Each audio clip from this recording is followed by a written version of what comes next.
Guys, இன்றைக்கி கோவிலில் செய்கிற மாதிரி சுவையான வெண்பொங்கல் எப்படி செய்கிறதுன்னு பார்க்கலாம் வாங்க. வியூவர்ஸ், இன்றைக்கி நம்ம செய்ய போகிறது வெண்பொங்கல். அதுக்கு தேவையானது பச்சை அரிசி 1.5 டம்ளர் எடுத்திருக்கேன்,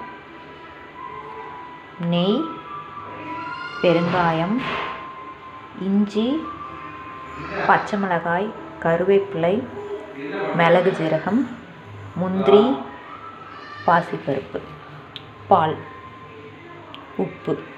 இன்றைக்கி நம்ம இந்த மாதிரி கனமான பாத்திரத்தில் தான் வெண்பொங்கல் செய்ய போகிறோம்.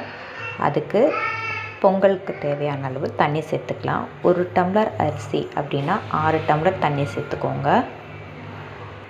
இப்போ இந்த தண்ணி கொஞ்சம் சூடானதுக்கப்புறம் நம்ம 1 டம்ளர் பால் எடுத்து வச்சுருக்கோம். அதையும் இந்த தண்ணியிலே நம்ம சேர்த்துக்கலாம். பாசிப்பருப்பை நல்லா வறுத்து சேர்த்தோம்னா சீக்கிரம் வெந்துடும். அதோட வெண்பொங்கல் ரொம்ப டேஸ்ட்டாக இருக்கும். இந்த மாதிரி நீங்கள் ட்ரை பண்ணுங்கள், ரொம்ப டேஸ்ட்டாக இருக்கும்.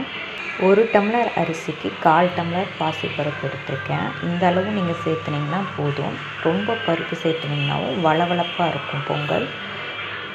அதனால் இந்த அளவுக்கு நீங்கள் சேர்த்துனிங்கன்னா போதும். 1 டம்ளருக்கு 1/4 டம்ளர் பாசிப்பருப்பு.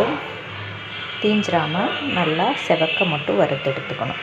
இந்த மாதிரி செவக்க வறுத்ததுக்கப்புறம் நம்ம அடுப்பை ஆஃப் பண்ணிக்கணும். நல்லா கொதி வரப்போகுது. இப்போ இந்த பொங்கலுக்கு தேவையான உப்பு சேர்த்துக்கலாம். இப்போ நல்லா கொதி வரும்போது நம்ம பருப்பு சேர்த்துக்கலாம். பருப்பு 3/4 வெந்ததுக்கப்புறம் தான் நம்ம அரிசி சேர்த்தணும். இப்போ பருப்பு சேர்த்துக்கலாம். பருப்பு இப்போ 3/4 வெந்துருச்சு. இப்போ நம்ம அரிசி சேர்த்துட்டு நல்ல குழைய வேக எடுத்துக்கலாம். ஒரு சிட்டிகை அளவு மஞ்சத்தூள் சேர்த்துருக்கேன். இது அந்த டிஷ்ஷுக்கு நல்ல ஒரு கலர் கொடுக்கும், அதுக்காக சேர்த்துருக்கேன். இப்போ நம்மளோட வெண்பொங்கல் நல்லா ரெடி ஆயிடுச்சு. அடுத்தது நம்ம தாளிப்பு பொருள் ஒன்றா சேர்த்து தாளிச்சிட்டு வெண்பொங்கலை சேர்த்து கிளறிடலாம். அடுத்தது வானல் வச்சுட்டு நம்ம நெய் சேர்த்துக்கலாம். நெய்யில் ஃபஸ்ட்டு மிளகு, ஜீரகம் 2யும் நல்லா பொரிய விடணும். மிளகு, ஜீரகம் போட்டதுக்கப்புறம் நல்லா பொரியணும். பொரிஞ்சதுக்கப்புறம் தான் நம்ம பச்சை மிளகாய் சேர்த்தணும். பச்சை மிளகாவும் இஞ்சியும் சேர்த்துக்கலாம். அடுத்தது முந்திரி நல்லா செவக்க வறுத்து எடுத்துக்கலாம். நம்ம வெண்பொங்கலுக்கு தேவையான மிக்சரை இதில் சேர்த்துட்டு